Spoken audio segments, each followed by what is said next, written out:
In this video, we're installing a bunch of performance and maintenance parts to go along with the new standalone ECU that we just installed. So let's roll the intro and get into it.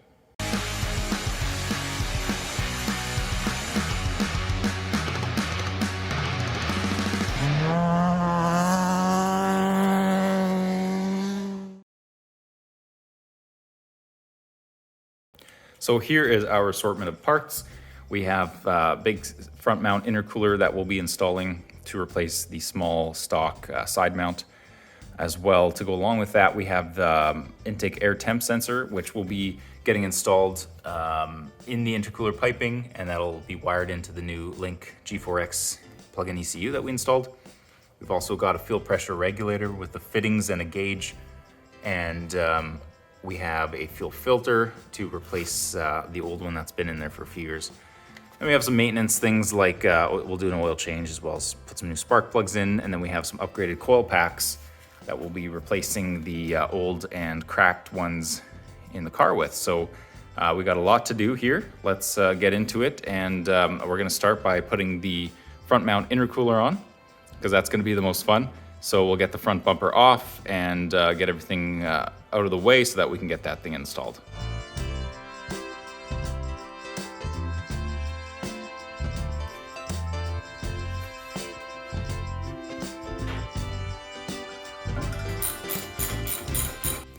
Typically installing an intercooler core on the S14 isn't as easy as what I just made it look like, but I've actually had this thing installed years ago.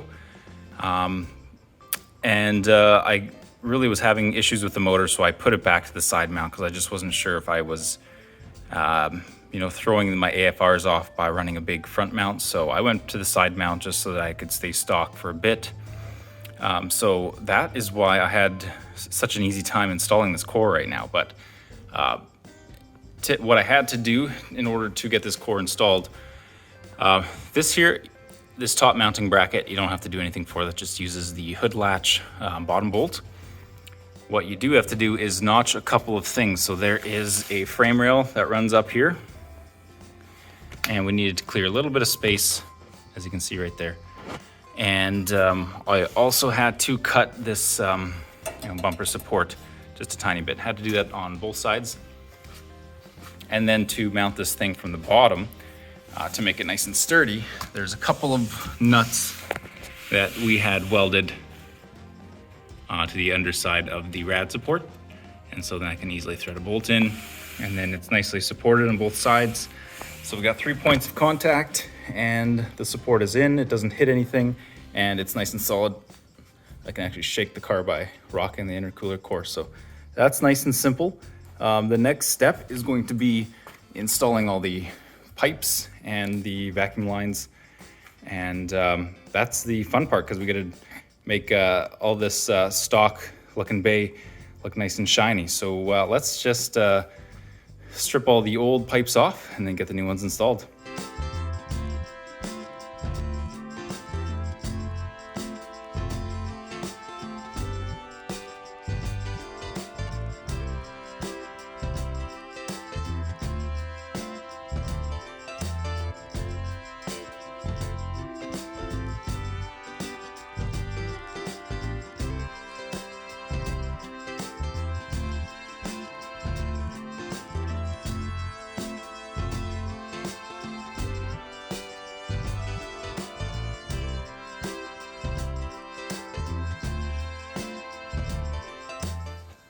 So there we go, intercooler and all the piping is installed. So this is an ISR kit, and it fits pretty well. The hot side fits perfectly. I had no issues mounting it down here. It made it through all the factory holes perfectly. It's when you get to the cold side that it gets a little more complex. So first of all, which I did a while ago, you have to drill a hole in your battery tray and then relocate your battery, or you run just a small little battery in the side here. Which is exactly what I do.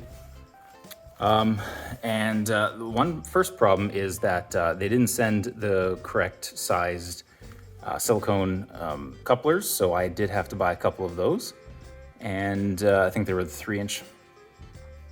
So this here fits fairly well. This is at a bit of an angle, this little elbow, so I would like it to be a little have a bit of a better angle so that it's sitting straight on and not curved like this. I think this coupler will seal fine enough, but that's one little stifle I have with it. The big thing is this big cold pipe here. So first of all, it does not come with any fitting for a blow-off valve. So if you are running one, you have to get the flange and install it on either the hot or the cold pipe, depending on your preference. So me, I am running a stock blow-off valve. So I had a piece welded in here and I didn't place it very well. So I had cut a hole and I said, you know, put a piece of pipe on here. And I had the welding shop do that. And I was kind of hoping for something that would follow, you know, back this direction a little more so I'd get out of the way of the radiator. But this is what I have, this is what I'm left with, and it's fine, it'll work. You do need a custom hose for this because the factory hose will not fit, obviously. And the second thing was, and the big thing, is this fitting here, which goes to, I believe this is on the intake manifold somewhere. So this, first of all, the stock hose does not fit on this fitting here. And I had to make it very tight, a very tight L. Otherwise my stock fan wants to hit. As you can tell, it's extremely close. It was way worse than that. That's about, I can't even fit my finger in there. That's how tight it is. So any bit of wiggling and stuff, I'm worried that the fan's gonna hit. So not happy about that. Third thing, which is completely my fault, is I put the bung for the intake air temp sensor not in the quite right place. I should have had it on this side of the pipe a little more, but it works, it fits, it's out of the way, and that's gonna work. So this is again one of the other couplers I had to purchase because they did not send the right size couplers in the kit. So I'm not sure why they did that, but either way, we've got the full intercooler setup done and I'm happy with it. It looks okay and it's hopefully functional. So that's one performance thing done. The next thing I think we're gonna do is the spark plugs and an oil change, just some boring maintenance stuff. So I'm just gonna fly through that. That's not very interesting to see. I've also got to get the other end of this intake air temp sensor wired up to the ECU. I'm waiting on my expansion loom before I can do that. So we will get to the spark plugs and oil change. It's this boring stuff, and we'll throw some coil packs on it right away too, and then we will catch up with you shortly.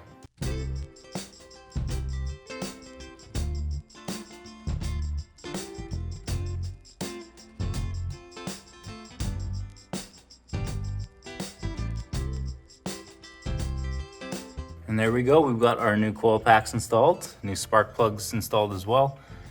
These are a phase 2 motor trend, or P2M coil pack. They're pretty much an OEM coil pack, but a little higher output.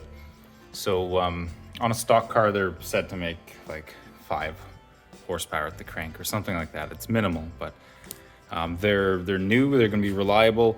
There's no cracks in them, so they should give me a good spark. Spark plugs too, that'll help me get a nice even spark for when we get this thing on the dyno. So now that that stuff's all done, we've got the air, we've got the spark, and now it's time to go into the fuel. So this fuel system is currently stock, and we're gonna replace this fuel filter as well as replace the fuel pressure regulator down there with an aftermarket regulator that we will mount off to the side here. I'm thinking now that we're not using this this boost sensor, I believe. That's an OEM boost sensor. We will remove that and use this bracket to mount the new fuel pressure regulator and gauge. Again, we're going with the Tomei fuel pressure regulator. This is the type S. There's also type R, I believe, available, but that is much more output than I'm ever gonna need. And then I got the Tomei fuel pressure gauge, as well as any fittings I may need. I have my fuel line, and then this is an ISR fuel filter. It's a 300ZX fuel filter, but just allows you a little more capacity. It's a common upgrade on these things. If it's really an upgrade, I don't know. But we've got to get this old system out, so let's depressurize it, tear some things apart, and get some new lines in here and rig it all up.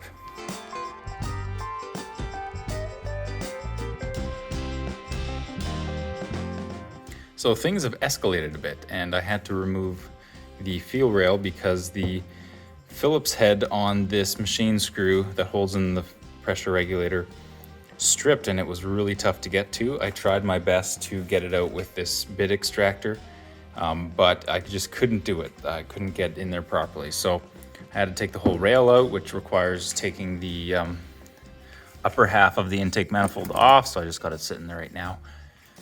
So after all of that, I was able to use this bit extractor on a drill to get those two screws out. Now they're out and this thing will come out. But while I was taking the rail out, I realized that my injectors, some of these caps or these, whatever these little guides are broken. So I think it's time to replace these. I've had these rebuilt about 3 years ago, and you know, they've done me okay up until now, but I think it's time to get some new ones. These are, you know, the stock units, so they're whatever the stock CC output is, 440 or whatever it is, I can't remember exactly. But if I do ever want to increase the boost, that's one of the things that'll have to be upgraded. So I might as well do it now. So I've ordered myself a set of injectors. They are going to be coming shortly. So we've got a bit of a wait until we can get this all back together. So yeah, we'll wait on the pressure regulator until the injectors are installed, and then this will be a very easy install. But while we wait for those, my expansion loom for my Link ECU has come in. So this means I can now wire in my IAT sensor into the ECU. So we're gonna get going and we're gonna install this. And then once the injectors come in, we can finish that off. And then that's the last step. So let's get the expansion loom installed. If you saw the last video, we installed this Link G4X plug-in ECU. You would have seen that we, at the time, had this expansion loom installed, but I had a friend who has a project he was doing with a GTR that he needed this loom, and his didn't come in time, so I gave him mine and I waited for his to show up, and so here we go. It's finally in, so now we can go and plug it back in, run it out here. And we need this to plug a couple things in. First of all, that IAT sensor that we hooked up before when we did the intercooler piping needs to go into this loom, and as well as the wideband has to be put in through this loom. So we got those two inputs. We're gonna get those wired into this thing, and then the computer should have everything it needs to be able to get this thing tuned. So we are going to plug this in, and the IAT wire should be hanging out down here somewhere. There it is.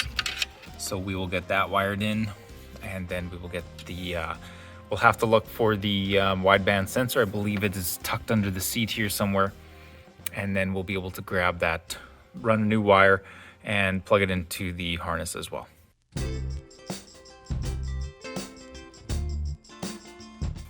And as you can see here, we've got the expansion loom installed and a couple wires wired into it currently. I will clean this up later, but for right now, during my testing, this is good. So this is the wire coming from the IAT. So we've got the sensor ground, and then as well as the sensor value, so the voltage output. And then here I've got the output from my wideband O2 sensor, the AEM gauge. So that's just a 0 to 5 volt output. And so I've got those all plugged in here. And if I go to the Link software, I can now see that my lambda over here, that's my volt 6. That's showing the proper voltage. We'll be able to make sure that this is calibrated properly once we get the car running. But I've done some testing and this looks to be reading voltage accurately. And then we've got our IAT reading about 62 Fahrenheit, which is about the ambient temperature right now. So everything is looking good thus far. We still do have some fault codes, but that's because I have a bunch of sensors unplugged to get the intake manifold off. So now that this is all taken care of, we're going to move back over to the fuel rail, get the fuel pressure regulator installed, and we're still waiting on the injectors, so that will be all ready once those come in, and we'll be able to put that all back together and have this thing up and running quickly.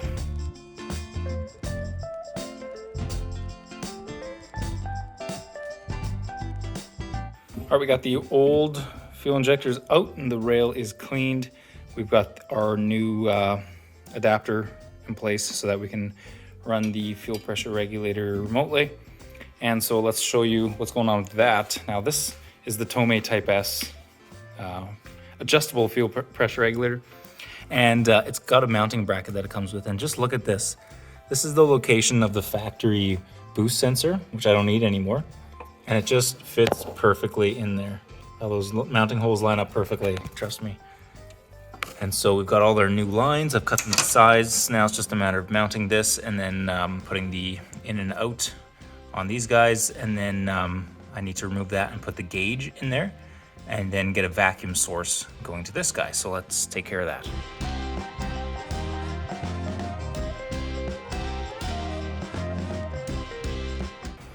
And just like that, our new injectors are in. With the power of the internet, they are already here. So what we've got ourselves is some 800cc injectors. These are just a replacement unit. These are actually P2M. They are the same company that makes the coil packs that I just bought.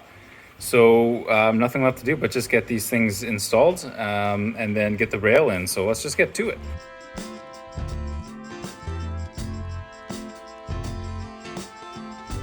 And there we have it. This is the finished fuel rail.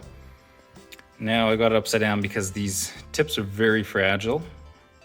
And I don't want to have to worry about replacing another set of these. That's the reason I replaced these, is because the tip on some of these is broken. I think 2 or 3 of these have a broken tip. So I'm not sure how that really affects the performance, but you know, it was a good time for an upgrade anyway. So here we go. Rail is ready. I got the fuel pressure regulator adapter. We got our new 800cc injectors. They're all tightened up and ready to get installed.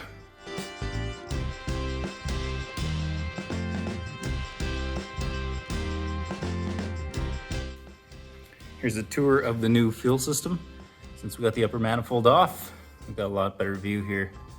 So fuel pressure regulator adapter, some new hoses, goes to the new fuel pressure regulator, got a new fuel filter, and of course the new fuel injectors.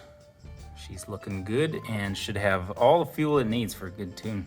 So now that we have everything installed, let's start it up and just make sure it still runs good.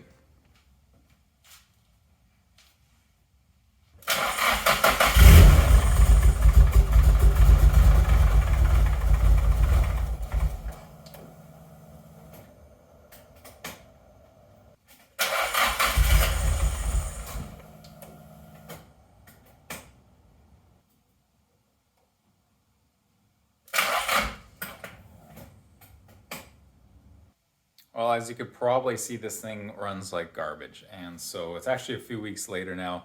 I've spent a while working with some different vendors. And actually, I went to the point where I undid all the mods on this thing one at a time to see what the problem could be. And you know, I was talking with Link support and we found that it's not the ECU. As I undid every mod, I tried starting it and it was running the same way. And then I finally went and I was like, okay, I'm going to do a compression test. Maybe I blew the motor or something. So I did a compression test, everything looked good. But as I was doing that, I realized that the cylinder number 4 was like full of fuel. Cylinder number 1 had a little bit in it too. So I was like, okay, obviously that's my problem. So my brand new fuel injectors are leaking, and they're leaking pretty bad. I'll throw in a clip here of a test I did with the vendor so that I could get an RMA and get some new ones sent out. As you can tell, it's just leaking so bad, and that's with the fuel pump just turned on and priming. So I have a new set coming, and those will be installed shortly. I have the tuning booked as well, so that's gonna be happening soon. So that's really exciting, and really for right now, the car runs good. I've got it timed pretty well. I'm just waiting to talk with the tuner and do a few pre-tune inspections just to make sure that this thing is ready to be properly tuned, and so I don't waste his time. So that's it for now. Thanks for sticking around, and keep an eye on our coming videos. We have some exterior mods happening for this thing soon, as well as the tuning that'll be coming up. And so yeah, thanks for sticking around, and we'll see you guys in the next one.